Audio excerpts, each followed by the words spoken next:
अस्सलाम वालेकुम, मैं हूं शाहजेब खानजादा। हुकूमत और तहरीक इंसाफ के दरमियान मुज़ाकरात का कल फैसला कुन दिन होगा। सेनेट सेक्रेटेरिएट में मुज़ाकरात अब कल सुबह 11 बजे के बजाय रात 9 बजे होंगे। तहरीक इंसाफ ऐलान कर रही है कि कल अगर मुज़ाकरात की मेज़ पर फैसला नहीं हुआ तो फिर अदालत में फैसला होगा। बातचीत के लिए हुकूमत और तहरीक इंसाफ दोनों इतराफ से संजीदगी दिखाई नहीं दे रही है। हुकूमती वज़रा भी बार बार मुज़ाकरात के खिलाफ बयान दे रहे हैं और तहरीक इंसाफ भी हुकूमत की नेक नियति पर सवालात उठा रही है। आज लाहौर में रैली से खिताब करते हुए इमरान खान ने कहा है कि अगर हुकूमत ने 14 मई से पहले असेंबली तहलील ना की तो हम सुप्रीम कोर्ट से कहेंगे कि हमें पंजाब का इलेक्शन चाहिए। अगर ये बहाने मार रहे हैं कि बजट दे के तो उसके बाद इलेक्शन होगा, अगर ये समझते हैं कि हम इनके इस बदयानतदार मंसूबे के अंदर आ जाएंगे, फंस जाएंगे और इंतजार करेंगे कि जी सितंबर में इलेक्शन होगा, किसी गलत फहमी में ना रहें। 14 मई से पहले आपने असेंबली ना डिसॉल्व की, हम सुप्रीम कोर्ट के पास कहेंगे कि जी हमें पंजाब का इलेक्शन चाहिए और पख्तूनख्वा का इलेक्शन चाहिए।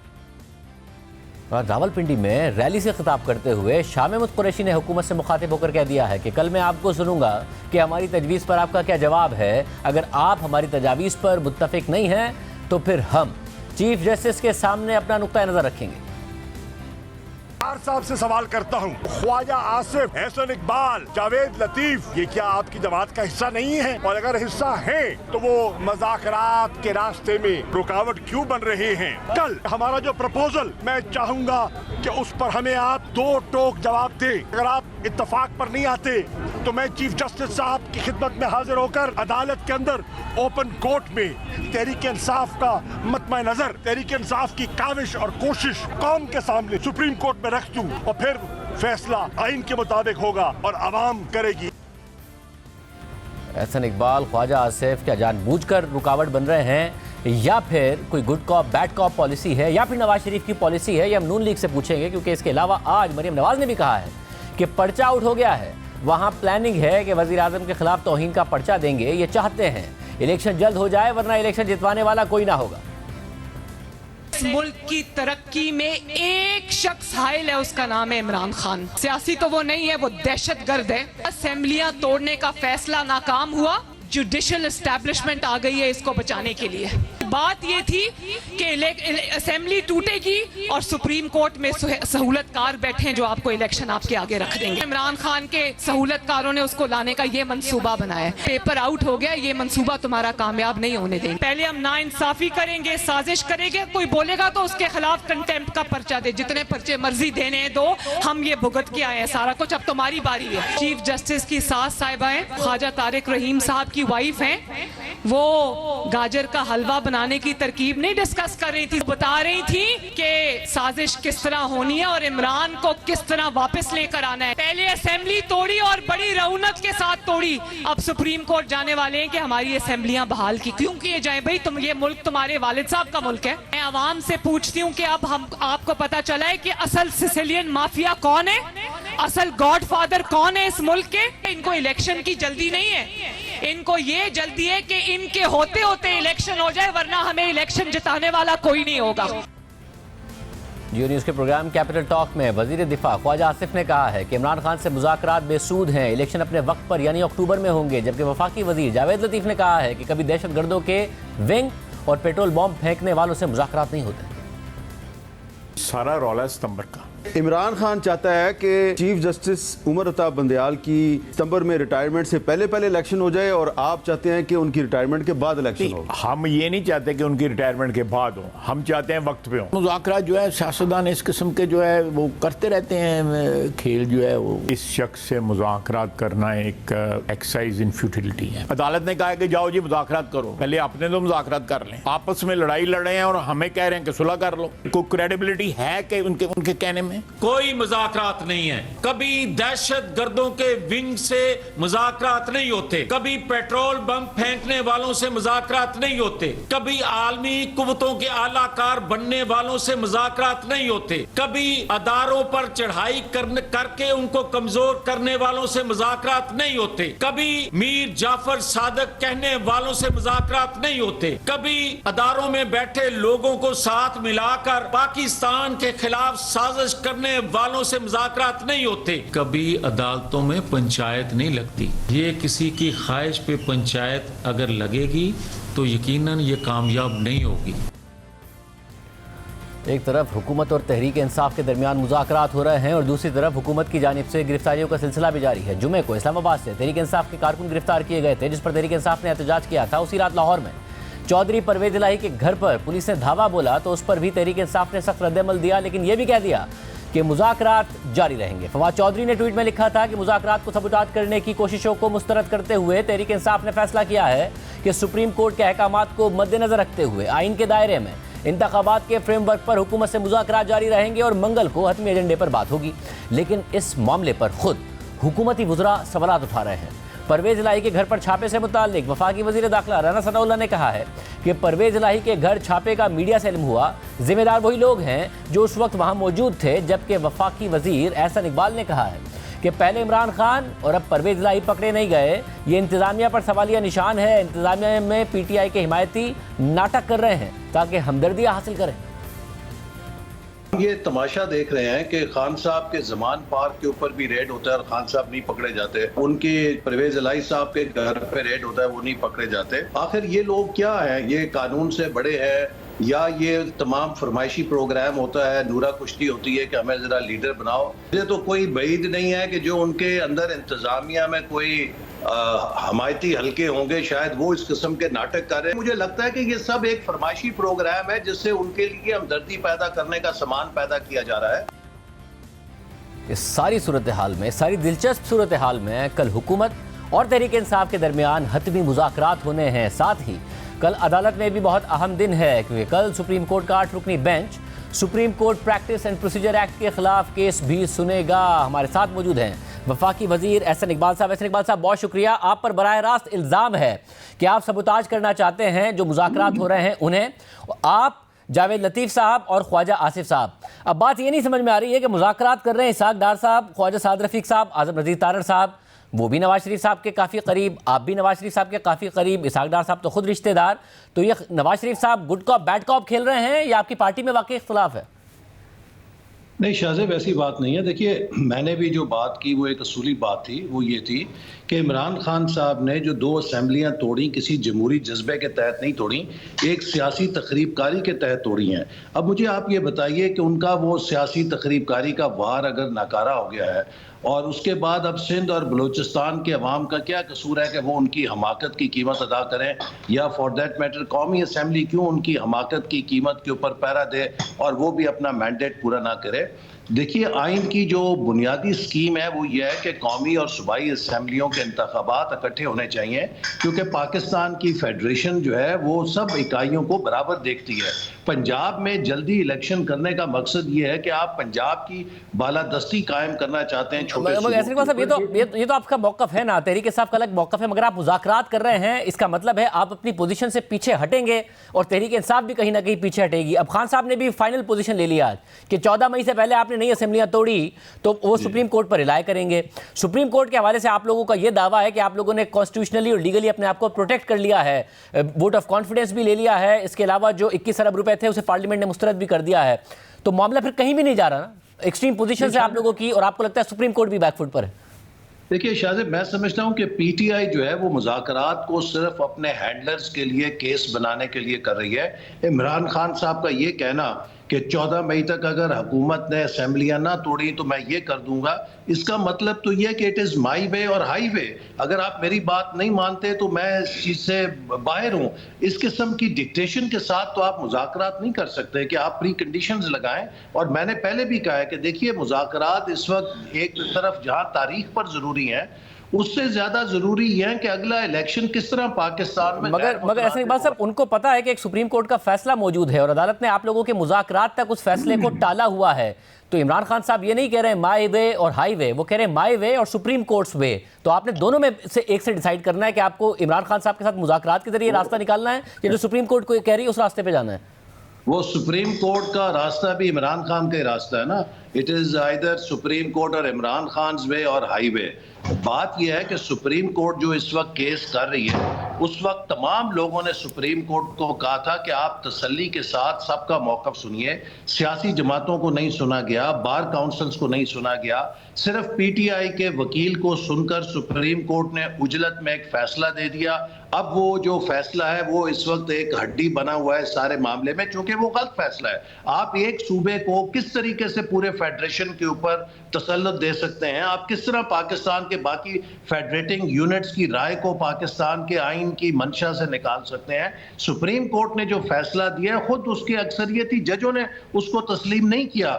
4-3 का जो फैसला है जिसको पार्लियामेंट ने एंडोर्स किया है, सुप्रीम कोर्ट के चीफ जस्टिस साहब एक माइनॉरिटी फैसले के जरिए कौम में एक नया बहरान पैदा कर रहे हैं। और उससे भी इंपॉर्टेंट बात शाहजेब मैं ये कहना चाहूंगा कि जो कल समाअत होने जा रही है, जिसमें कि वो सुप्रीम कोर्ट प्रोसीजर के हवाले से जो पार्लियामेंट ने कानून बनाया है, मैं आपसे इल्तिजा करूंगा, आप चूंकि तहकीक करते हैं, मुस्तफ़ा इंपेक्स केस का जरा फैसला पढ़िए जिसे साकिब निसार साहब ने लिखा है। उसमें कितनी तफसील के साथ उन्होंने लिखा है कि शख्सी जो सवाबदीदी इख्तियारात हैं वो ना वजीर आजम के आइन के मुताबिक हैं, ना वजीर आला के आइन के मुताबिक हैं। तो जनाब, अगर वजीर आजम और वजीर आला के सवाबदीदी इख्तियारात हराम है तो मुझे बताइए कि वो कौन सी फिका है जिसके तहत चीफ जस्टिस के लिए वो हलाल है? ऐसे इकबाल साहब, ये जो मुस्तफ़ा इंपेक्स केस की जो आप मिसाल दे रहे हैं, ज़ाहिर हमारे नाज़रीन हमारा प्रोग्राम देखते हैं, उनके इल्म में है कि हम बार बार ये वाला मामला रख चुके हैं और तफसील के साथ रख चुके हैं, तहकीक के साथ रख चुके हैं, मगर अब सवाल ये है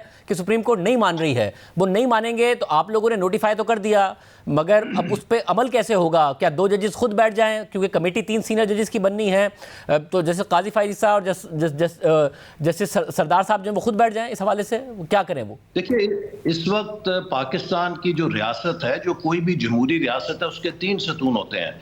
और जहां पार्लियामेंट की हम सॉवरेंटी की बात करते हैं तो हमारी जो स्कीम है उसके अंदर जुडिशरी ये कहती है कि पार्लियामेंट की खुद मुख्तारी पे जुडिशल रिव्यू है। और जुडिशल रिव्यू इस बात का है कि अगर पार्लियामेंट आइन की स्कीम से तजावुज करेगी तो अदालत जो है उस हुक्म को, उस कानून को साकत कर सकती है।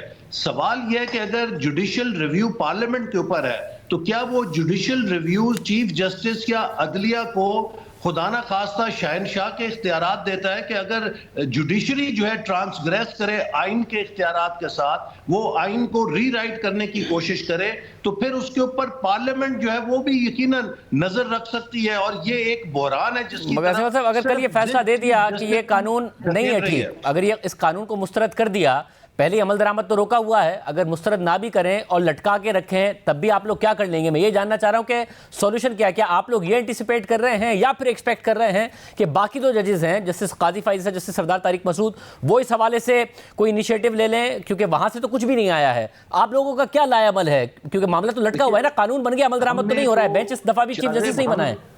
शाहजेब, हम तो ये चाहते हैं और दिल से चाहते हैं कि पाकिस्तान की सुप्रीम कोर्ट जो बैकबोन है जुडिशल निज़ाम की, वो तनाज़े का मरकज़ ना बने। और इसीलिए हमने बार बार चीफ जस्टिस साहब से कहा कि अगर आपको यकीन है कि आपने आइन के मुताबिक फैसला दिया है तो आपको किस चीज़ की घबराहट है कि आप फुल कोर्ट नहीं बनाते?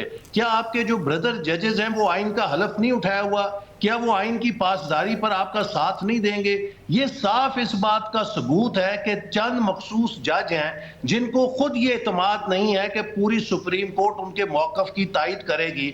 और वही जो हैंडलर्स हैं इमरान खान के, इमरान खान को जल्दबाजी ये है कि उसके आधे हैंडलर जो थे वो रिटायर हो गए हैं, बाकी सितंबर तक वो समझता है कि बाकी आखिरी हैंडलर भी चले जाएंगे, तो सितंबर से पहले पहले हर कीमत पे मैं इलेक्शन करा लूं। और इसके एवज वो उनको क्या देगा? हो सकता है कि उसने ऑफर किया हो कि मैं आपकी जो रिटायरमेंट एज है वो बढ़ा दूंगा, अल्लाह जाने अंदर का मामला क्या है। लेकिन मगर फिर आप लोग भी, मगर आप लोगों को भी पता है ना कि 2-3 महीने में कोई फर्क तो पड़ना नहीं है। उसके बावजूद आपका भी अक्टूबर पर इसरार इसीलिए है ना, आप भी चाहते हैं कि सितंबर गुजर जाए, जिस तरीके से इमरान खान साहब चाहते हैं कि सितंबर ना गुजरे। देखिए, हमारा अक्टूबर पे इसरार किसी हैंडलर की वजह से नहीं है, हमारा अक्टूबर पे इसरार आईनी मुद्दत जो असेंबलियों की है उनके मुकम्मल होने के ऊपर है। जबकि इमरान खान का इसरार के सितंबर से पहले हर कीमत पे इलेक्शन हो, वो इसलिए है कि वो अपने हैंडलर्स के जरिए दोबारा शबखून मारना चाहता है इंतखाबात के ऊपर। तो लिहाजा अगर उनकी ये ख्वाहिश है कि वो दोबारा हैंडलर्स के जरिए इलेक्शन में जीतना चाहते हैं, बैकडोर के साथ इलेक्शन को रिग करके आना चाहते हैं, तो उनकी साजिश के लिए तो हम ईंधन बनने के लिए तैयार नहीं इकबाल साहब, आप फिर पर्सनली ज़रा आप सीनियर रहनुमा हैं, मामलात को, सियासत को बहुत ज़्यादा समझते हैं, अपनी पार्टी को भी समझते हैं। आप कल के मुज़ाकरात से कोई आउटकम देख रहे हैं कि एक ऐसा हल निकल आएगा जिस पर दोनों जमातें राजी होंगी, या आप कोई हल नहीं देख रहे हैं, ये सिर्फ इसलिए हो रहे हैं क्योंकि सुप्रीम कोर्ट ने कहा हुआ है कि जी करें आप मुज़ाकरात? देखिए, हम पूरी संजीदगी के साथ कोशिश करेंगे कि पीटीआई के रहनुमाओं को ये इस बात का एहसास दिलाएं कि पाकिस्तान में सिंध और बलूचिस्तान की भी आवाज़ है।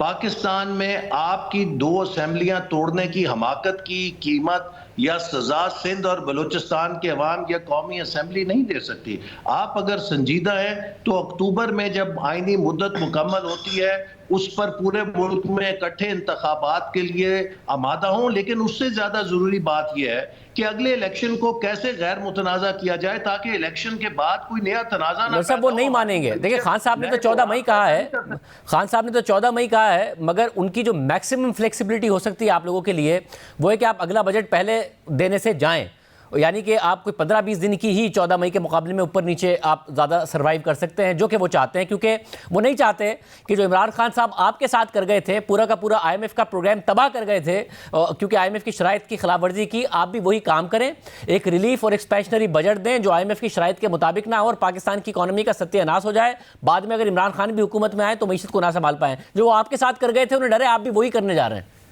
देखिए, इस वक्त तो हर शख्स को मालूम है कि मुल्क की मईशत में इतनी स्पेस नहीं है कि आप कोई बहुत बड़ा ऐसा रिलीफ वाला बजट दें, लेकिन मैं आपको ये ज़रूर कहना चाहता हूँ कि देखिए, हम इक्तसादी पॉलिसियों को दुरुस्त कर रहे हैं। इस वक्त पाकिस्तान में रिकॉर्ड चावल की फसल के बाद रिकॉर्ड अल्लाह के फजल से गंदम की फसल हुई है। रूरल इकॉनमी के अंदर खुशहाली आ रही है, पाकिस्तान का किसान खुशहाल हो रहा है। इसी तरह जब IMF का पैकेज ज़रा हतमी हो जाएगा, पाकिस्तान का इंडस्ट्रियल सेक्टर भी स्टेबलाइज होना शुरू होगा। इमरान खान को ये तकलीफ है कि अगर मुल्क की मईशत मुस्तहकम होना शुरू हो गई तो उनका सारा बयानिया गिर जाएगा, और इसीलिए वो चाहते हैं अपने हैंडलर्स के होते हुए जल्द अज जल्द इंतखाबात ले लें। शायद उनका दाव लग जाए, उनका दाव नहीं लगेगा। वैसा मगर इस सब में अब आप जब ये परवेज़ इलाही साहब वाला मामला होता है, इसका क्या ये मतलब लिया जाए फिर जब राना सनाउल्लाह साहब कहें मुझे नहीं पता, आप ये कहें कि जी ये कैसे हो सकता है कि ना इमरान खान गिरफ्तार हो पाते हैं ना परवेज़ इलाही साहब, ये तो इनको बाकायदा तौर पर एक हीरो बनाने वाली बात हो रही है, विक्टिम बनाने वाली बात हो रही है। तो क्या इसकी मैसेजिंग फिर ये है कि आप लोग मुज़ाकरात भी कर रहे हैं और कहीं ना कहीं कोई चाह रहा है कि इस मुज़ाकरात का हल ना निकले, उन्हें सबूताज करने की भी कोशिश हो रही है?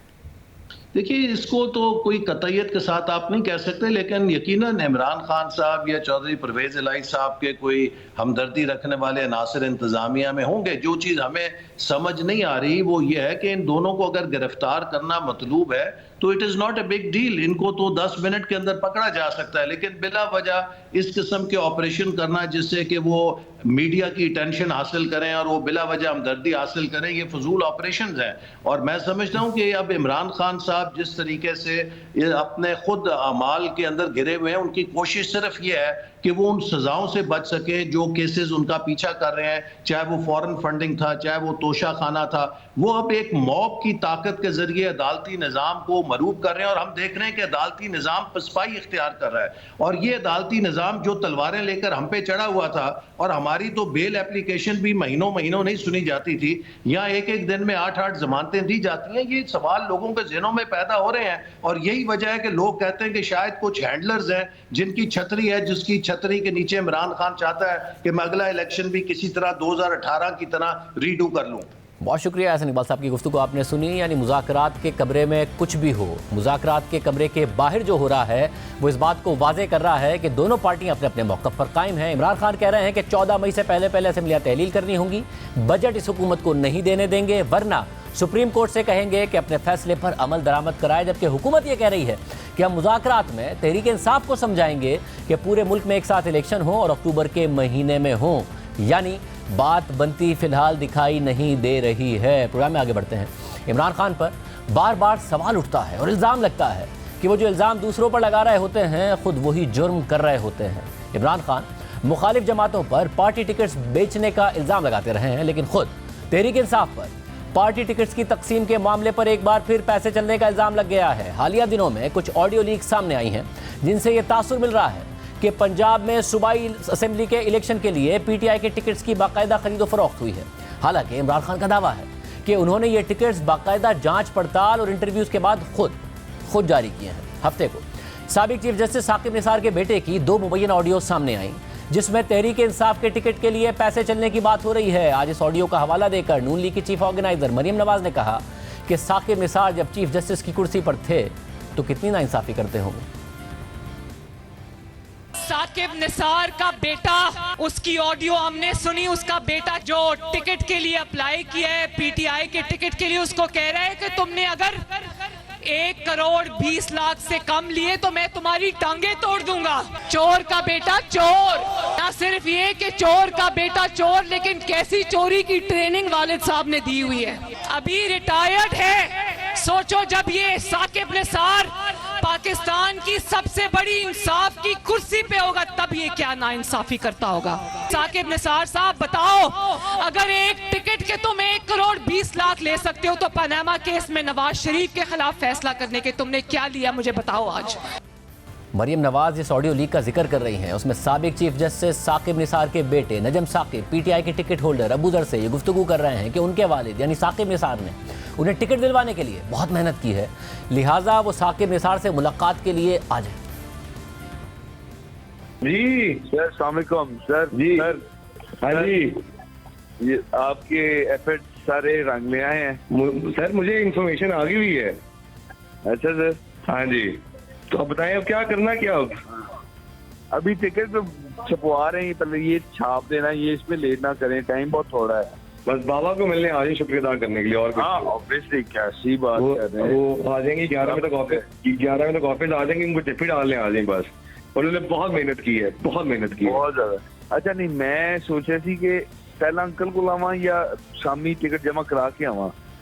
वो मर्जी है तेरी, वो देखे, लेकिन उनको आज के दिन में मिल जरूर ली बाबा को बस। हाँ ऑब्वियसली, आज सीधा इमरान को आना है बस, ठीक है। फिर एक और ऑडियो में साकिब निसार के बेटे नजम साकिब एक मिडिलमैन मियां उजैर से टिकट दिलवाने से मुताल्लिक तयशुदा लेन देन की बात कर रहे हैं और कह रहे हैं कि किसी भी सूरत 1/20 से कम नहीं लेना। तो काम किसने करवाया? प्योर तो नहीं करवाया। बस गुड, तो क्या सीन है? कर ले दो बात ना। ओके, क्या मतलब बात कर लेता हूँ। डन दैट डिसाइडेड था। हेलो, करके बात कर लूं कि भेजो सामान मुझे। सामान भेजो नहीं, 1/20 से नीचे ना लेना तो मैं तुम्हारी टांगे तोड़ दूंगा। यार तुम फिर फोन पे बातें कर रहे हो कि यार उजैर, मतलब कि मेरे तो कोई इतना इशू कोई नहीं है, 1/20 से नीचे ना लेना सर। ओके, मैं बता रहा हूँ, मैं मजाक नहीं कर रहा, ये बहुत बड़ी चीज है उजैर। नजम जबान हुई हुई है ना, मैं तो नहीं होती जबान। तुम तो मेरे लिए तुम, वरना मैं तुमसे बात नहीं करूंगा। चलो ओके, बताता हूँ। मैं वरना डायरेक्ट हो जाऊंगा और तो कुछ नहीं कर सकता मैं। आज हमने साबिक चीफ जस्टिस साकिब निसार और उनके बेटे नजम साकिब और अबू जर को प्रोग्राम में शिरकत की दावत दी तो तीनों ने ही जवाब नहीं दिया, मगर हफ्ते को जियो न्यूज़ के प्रोग्राम नया पाकिस्तान में अपना मौक़िफ़ देते हुए साकिब निसार ने तस्लीम किया कि इस ऑडियो में उनके बेटे नजम साकिब ही की आवाज़ है, लेकिन उनकी आवाज़ को तोड़ मरोड़ कर पेश किया गया है। साकिब निसार ने यह भी मान लिया कि मैं एक प्राइवेट आदमी हूँ और किसी के लिए भी सिफारिश कर सकता हूँ, ताहम उनका यह भी कहना था कि पैसे लेने वालों पर लानत हो। अब ये संगीन इंकिशाफ है। खुद साकिब निसार मान रहे हैं कि उन्होंने अबू जर को टिकट दिलवाने के लिए सिफारिश की थी और उनकी सिफारिश कितनी तगड़ी थी, इस बात का सबूत यह है कि इस मुबैना ऑडियो में जिस हल्के की बात हो रही है वो PP 137 शेखुपुरा का हल्का है, जहां से पहले मलिक इकबाल नामी शख्स को PTI का टिकट मिला था, मगर फिर कुछ दिन बाद एक नज़रसानी शुदा लिस्ट जारी हुई और उसमें मलिक इकबाल की जगह अबू जर को टिकट दे दिया गया था। और अब यह तब्दीली साबिक चीफ जस्टिस साकिब निसार की मुबैना कोशिशों और असर रसूख का नतीजा है। मगर दिलचस्प बात यह है कि इस ऑडियो को आए हुए एक दिन भी नहीं गुजरा था कि PTI के रहनुमा फवाद चौधरी ने दावा कर दिया कि छानबीन के बाद पैसे देने का इल्ज़ाम झूठ निकला है। अब ये तो PTI बता सकती है कि इतने संगीन इल्ज़ाम की तहकीकात सिर्फ चंद घंटों में कैसे मुकम्मल कर ली गई, और इल्ज़ाम भी PTI पर और तहकीकात भी PTI ने चंद घंटों में मुकम्मल करके खुद को और साबिक चीफ जस्टिस साकिब निसार और उनके बेटे को कैसे क्लीन चिट दे दी, किसने और कब तहकीकात की, इस पर बात करने के लिए हमने तहरीक इंसाफ के मुतादिद रहनुमाओं को दावत दी, मगर कोई प्रोग्राम में आने को तैयार नहीं हुआ। ये प्रोग्राम लाइव है, वो अब भी ज्वाइन करके अपना मौक़िफ़ दे सकते हैं, क्योंकि ये मामला सिर्फ साकिब निसार तक महदूद नहीं है कि जिसमें पंजाब असेंबली के इलेक्शन के लिए पीटीआई के टिकट्स बिकने का इल्ज़ाम लगा है। कुछ दिन पहले तहरीक इंसाफ के रहनुमा एजाज चौधरी की भी एक ऑडियो लीक सामने आई थी, जिसमें वो टिकट के ख्वाहिशमंद उम्मीदवार से इमरान खान से एक मुलाकात करवाने के लिए डोनेशन के नाम पर 1 करोड़ रुपए से ज़ायद का तकादा कर रहे थे। चौधरी हफीज बोल रहे हैं सर, नवाब शाह इस्लामाबाद तो जी तो मैं जिक्र किया सी ਤੁਹਾਡੇ ਨਾਲ ਰਾਣਾ ਸ਼ੌਕਤ ਸਾਹਿਬ ਲਈ ਸਾਨੂੰ ਪੀਪੀ 114 ਦੀ ਟਿਕਟ ਚਾਹੀਦੀ ਹੈ ਸਵਾਈ ਦੀ, ਤੇ ਉਹ ਤੁਸੀਂ ਫਿਰ ਦੱਸਿਆ ਨਹੀਂ ਮੈਨੂੰ ਕਿ ਕਿੰਨਾ ਡੋਨੇਸ਼ਨ ਹੋਏਗਾ, ਕਿੰਨਾ ਉਹ ਟਿਕਟ ਦੀ ਪਾਰਟੀ ਦੇ ਉਹ ਜੀ ਦੇਖੋ ਸਾਡੇ ਹਾਂ ਡੋਨੇਸ਼ਨ ਦੀ ਜੀ ਜਿਹੜੀ ਹੈ ਨਾ ਅਨਲਿਮਿਟਡ, ਉਹ ਜਿਸ ਦਿਨ ਆਣਗੇ ਤੇ ਆਪ ਜੀ ਚੇਅਰਮੈਨ ਨੂੰ ਕਹਿਣ ਮੈਂ ਇੰਨੀ ਡੋਨੇਸ਼ਨ ਦੇਣਾ ਚਾਹੁੰਦਾ, ਅਸੀਂ ਉਹਨਾਂ ਨੂੰ ਮਿਲਵਾ ਦੇਵਾਂਗੇ। ਚਲੋ ਠੀਕ ਹੈ ਸਰ, ਕੋਈ 10 ਮਿਲੀਅਨ ਤੋਂ ਉੱਤੇ ਦੀ 10 ਮਿਲੀਅਨ ਤੋਂ ਉੱਤੇ ਦੀ ਹੋਣੀ ਚਾਹੀਦੀ ਹੈ ਜਿਹੜੀ ਚੇਅਰਮੈਨ ਨਾਲ ਮੁਲਾਕਾਤ ਹੋ ਸਕਦੀ। ਉਹ ਪਾਰਟੀ ਦੀ ਟਿਕਟ ਸਰ ਕਿੰਨੀ? ਪਾਰਟੀ ਵਾਸਤੇ। ਅੱਛਾ ਪਾਰਟੀ ਵਾਸਤੇ ਸਰ, ਉਹ ਸ਼ੌਕਤ ਖਾਨਮ ਲਈ ਕਿੰਨਾ ਸਰ? ਦੇਖੋ ਇਹ ਜਿਹੜਾ ਸ਼ੌਕਤ ਖਾਨਮ ਵਾਸਤੇ ਜੀ ਤੁਸੀਂ ਦੇਣਾ ਚਾਹੋ तो वो थोड़ी मर्जी है। इमरान खान मेरिट और शफाफियत की बात करते हैं, मगर जो हक़ाइक़ सामने आ रहे हैं वो बिल्कुल उसके उलट नज़र आ रहे हैं और उनके अपने दावों पर संजीदा सवालात उठा रहे हैं। लेकिन ये भी हकीकत है कि पार्टी टिकट्स की खरीदो फरोख्त का इल्ज़ाम पीटीआई पर पहली दफ़ा नहीं लगा है। तकरीबन हर इलेक्शन में खुद पीटीआई के अंदर से इस बात के शवाहिद और इल्ज़ामात सामने आते रहे हैं और फिर खुद इमरान खान हर बार कहते हैं कि पिछली बार जो हुआ वो आइंदा नहीं होगा। गुज़िश्ता दिनों भी इमरान खान ने यह खुद माना कि 2018 के इलेक्शन में पीटीआई के टिकट्स के लिए पैसे चले थे, मगर इस दफ़ा वो खुद टिकट्स तकसीम करेंगे और मेरिट के मुताबिक तकसीम करेंगे।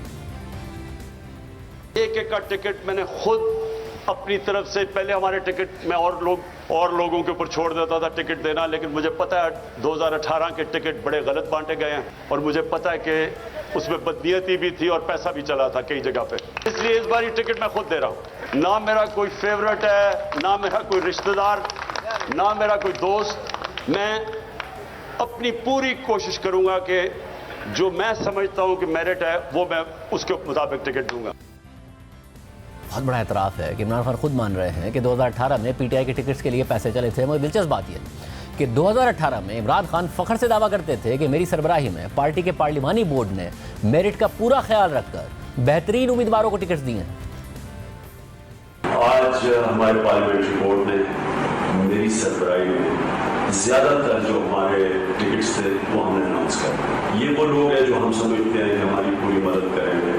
मेरिट का पूरा हमने ध्यान रखा, बेहतरीन कैंडिडेट है जो इलेक्शन जीत सके। मगर आज 5 साल बाद इमरान खान अपनी बात से पीछे हट गए हैं और ख़ुद अपनी पुरानी बात को गलत कह रहे हैं, जिससे 2018 में इमरान खान की सरबराही में बनने वाला पार्लिमानी बोर्ड मुतराज़े हो गया और सवाल उठ गया है कि पैसे चलाए किसने थे और लिए किसने थे। खुद तहरीक इंसाफ के कारकुनान जमान पाक के बाहर कई दिनों से एहतजाज करते रहे हैं और हालिया ऑडियो लीक्स ने इन इल्ज़ामात को मज़ीद तक़वियत दे दी है। मगर अहम बात यह है कि पीटीआई इससे पहले भी कई दफ़ा इस सूरत हाल का सामना कर चुकी है। मार्च 2021 में होने वाले सेनेट इंतखाबात में भी तहरीक इंसाफ ने जानते बूझते हुए एक ऐसे उम्मीदवार को कामयाब कराया जिस पर खुद ही इल्ज़ाम लगाया था कि वो सेनेटर बनने के लिए पैसे चला रहे हैं। हुआ कुछ यूँ कि 2021 में सेनेट इंतखाबात के दौरान खुद वज़ीर आज़म इमरान खान ने किसी का नाम लिए बगैर इंकिशाफ कर दिया कि बलूचिस्तान में सेनेटर बनने के लिए 50 से 70 करोड़ का रेट चल रहा है। इस वक्त बलूचिस्तान में एक सेनेटर बनने का जो रेट जा रहा है 50 करोड़ से 70 करोड़ पे जा रहा है। वो जो इतना पैसा खर्च करेगा वो कोई हातम ताई तो नहीं है, वो आके पैसा बनाएगा। इमरान खान ने खुद ही इंकिशाफ किया और फिर खुद ही बलूचिस्तान से अब्दुल कादिर नामी एक शख्स को सेनेट का टिकट भी दे दिया, जिसके बारे में ये तक नहीं पता चल रहा था कि वो पीटीआई में कब शामिल हुए हैं। फिर इस दौरान तहरीक इंसाफ बलूचिस्तान के रहनुमा बाबर यूसुफ जई ने एक इंटरव्यू में इंकिशाफ कर दिया कि अब्दुल कादिर ही वो आदमी हैं जिनके बारे में इमरान खान को शिकायत की गई थी कि वो सेनेटर बनने के लिए 50 से 70 करोड़ रुपए खर्च करके हॉर्स ट्रेडिंग की कोशिश कर रहे हैं। बहरहाल जब ये मामला मीडिया में आया, शोर उठा और पार्टी के अंदर से आवाज़ें आईं तो पीटीआई ने अब्दुल कादिर से टिकट वापस ले लिया। क्या ये बात दुरुस्त है कि जो टिकट दिया गया था बलूचिस्तान से वो वापस ले लिया गया है अब्दुल कादिर साहब से? जी बिल्कुल, ये बात दुरुस्त है। वजह क्या बनी है गिल साहब टिकट वापस लेने की? आई थिंक पार्टी की फीडबैक थी। पॉलिटिकल जो पार्टी के वर्कर्स होते हैं सबसे उनकी बात भी सुननी जानी चाहिए। हमारी पार्टी ने ही रिवाज दिया आपके सामने। शहबाज गिल उस वक्त वज़ीर-ए-आज़म इमरान खान के मामले खुसूसी थे। उन्होंने ट्वीट में भी लिखा कि बलूचिस्तान से सेनेट का टिकट कादिर साहब से वापस लेकर ज़हूर आगा को जारी किया जा रहा है। कप्तान हमेशा अपने पार्टी वर्कर की आवाज़ सुनता है। लेकिन ये कहानी यहाँ ख़त्म नहीं होती, क्योंकि कुछ ही दिन बाद एक और हैरानकुन पेशरफ सामने आ गई। अब्दुल कादिर आज़ाद हैसियत में सेनेट के उम्मीदवार बन गए और फिर सेनेट इलेक्शन से एक हफ्ता पहले तहरीक इंसाफ ने अपने उम्मीदवार ज़हूर आगा को बलूचिस्तान अवामी पार्टी के हक में दस्तबरदार करा लिया और बलूचिस्तान अवामी पार्टी ने आज़ाद उम्मीदवार अब्दुल कादिर की हिमायत कर दी। हमने उसी दौरान वफाकी वज़ीर फवाद चौधरी से यह सवाल किया कि तो वही बात हो गई कि कान यहाँ से पकड़ो या वहाँ से पकड़ो, तो उन्होंने कहा कि ये एडजस्टमेंट PTI बलूचिस्तान ने की है, PTI इस्लामाबाद से इसका कोई ताल्लुक नहीं। अब्दुल कादिर के ऊपर इल्जाम लगा, पहले एक दिन पहले उन्होंने PTI ज्वाइन की थी, उन्हें टिकट दे दिया, पार्टी ने कहा यही तो है 70 करोड़ जो ऑफर कर रहा था, टिकट वापस लिया, किसी और को दिया। अब्दुल कादिर ने सपोर्ट हासिल की आपकी इत्तेहादी की और आप अपने इत्तेहादी के हक में विड्रॉ कर लिया अपना कैंडिडेट, तो ये कान यहाँ से या वहाँ से पकड़ने वाली बात हो गई। जब हमारी पार्टी ने ये कहा कि नहीं ये इनको कबूल नहीं है, तो वहाँ पर एक जो लोकल वर्कर है उनको टिकट दिया गया। अब लोकल वर्कर और PTI जो बलूचिस्तान है वो और BAP ने आपस में एक जो है वो मुआहदा किया है, वो उसका इस्लामाबाद से ताल्लुक नहीं है, उसका ताल्लुक कोयटा से है। तो ये इंटरनल अरेंजमेंट हर जगह के ऊपर होती है और वही अरेंजमेंट वहाँ पे हुई है। तो मेरा नहीं ख्याल उसमें किसी किस्म की कोई एलिगेशन का कोई सवाल।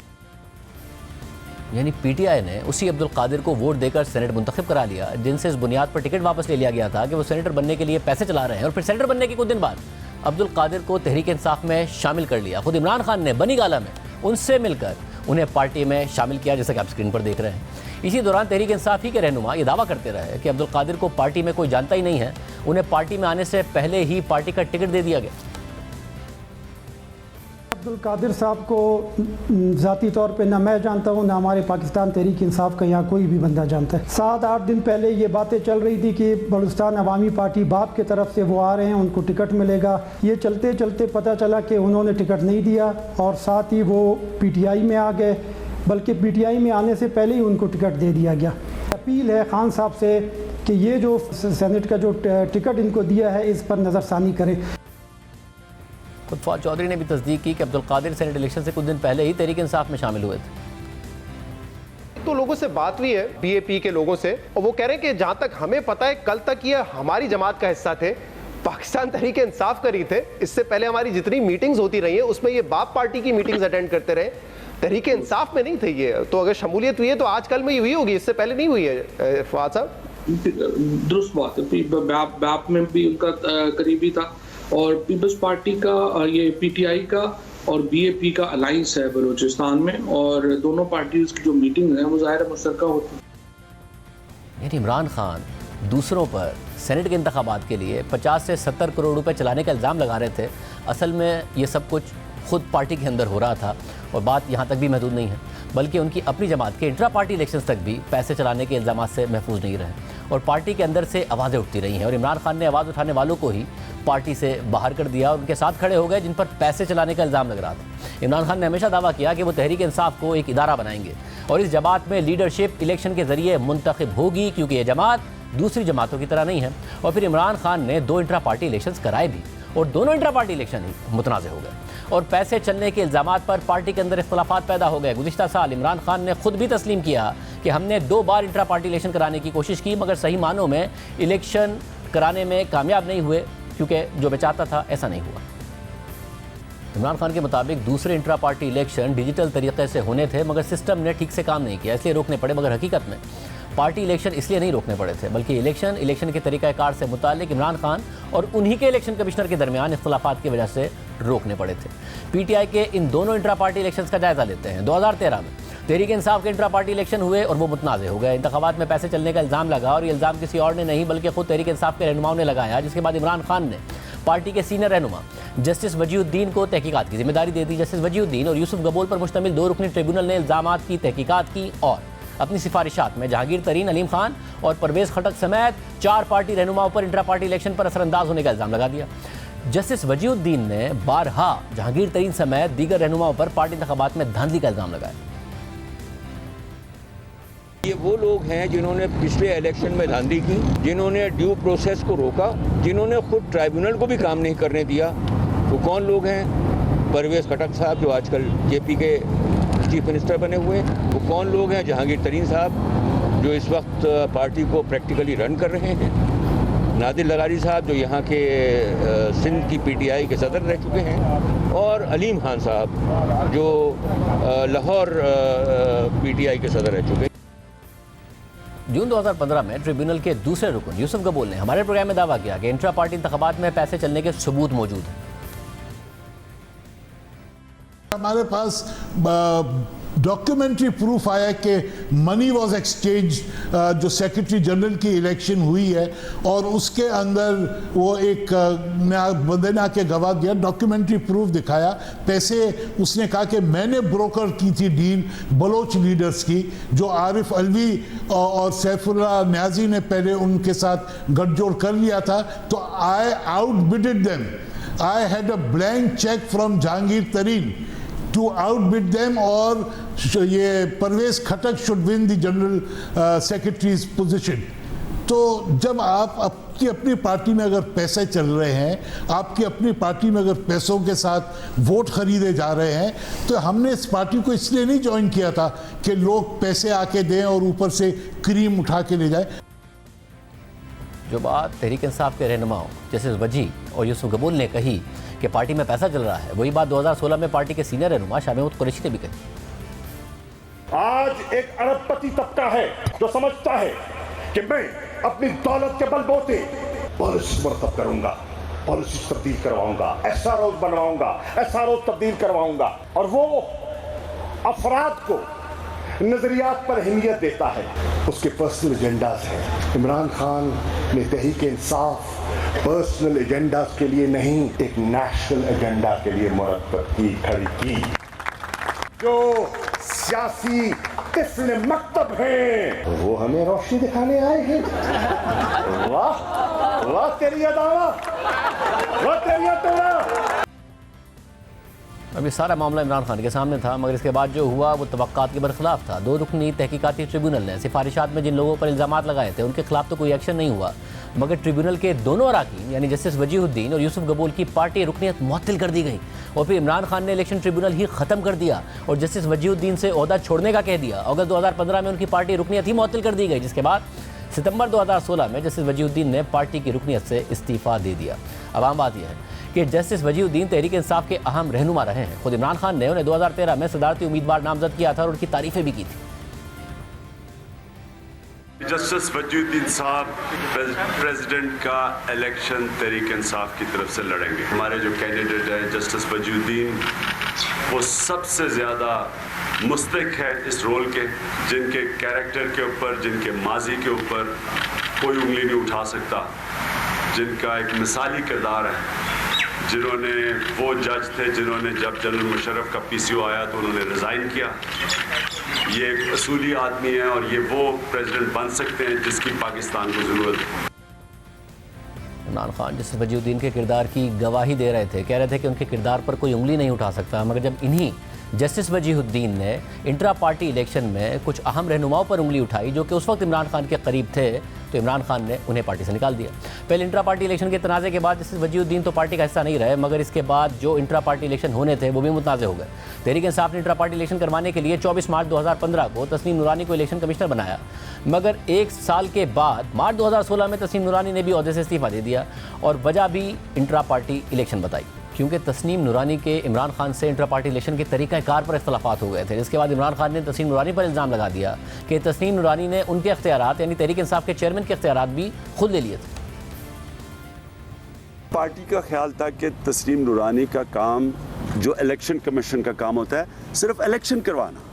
अब यहाँ क्या हुआ कि इलेक्शन कमीशन ने जो राइट मेरा था एज चेयरमैन, जो मुझे जस्टिस वजू ने दिया था जब पार्टी डिसॉल्व की, या जो पॉलिटिकल साइड का था, वो भी इलेक्शन कमीशन ने हमारे से ले लिया। उन्होंने कहा जी हम फैसला करेंगे कैसे इलेक्शन करवाना है। तो हमारे प्रोग्राम में तस्नीम नूरानी ने कहा कि इमरान खान चाहते थे कि एक ही ओहदे पर इलेक्शन हो, अगर ऐसा होता तो इमरान खान चेयरमैन बन जाते और फिर वो बाकी ओहदों पर लोग खुद नामजद कर देते, इलेक्शन ही नहीं होता।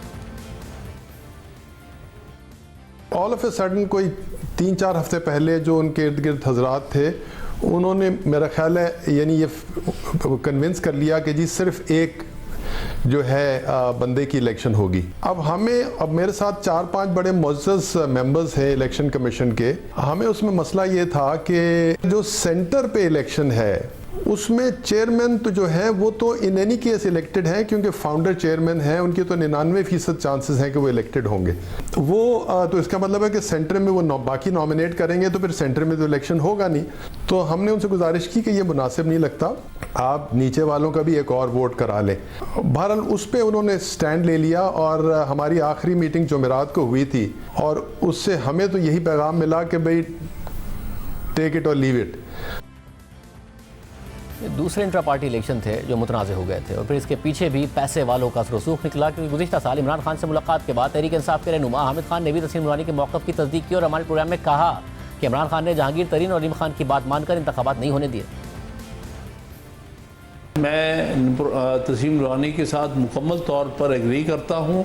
जो उन्होंने कहा है वो हमारी सबकी सोच है। तस्लीम नूरानी साहब ने बहुत अच्छा 2016 में तैयारी की हुई थी, उसको भी सेबोटाज करने में इन्हीं हजरात का, तरीन साहब का और अलीम साहब का हाथ था, क्योंकि वो समझते थे कि अगर पार्टी वर्कर्स के वोटों से फैसला हो गया तो उनको वोट नहीं मिलेंगे, क्योंकि वो पार्टी में किसी तौर पर भी हरदिल अजीज़ नहीं थे। और ये उस वक्त इमरान खान साहब ने उनकी बात मानते हुए उन इलेक्शंस को वहीं पर रोक दिया, उसको होने नहीं दिया। प्रोग्राम में एक ब्रेक शामिल करते हैं।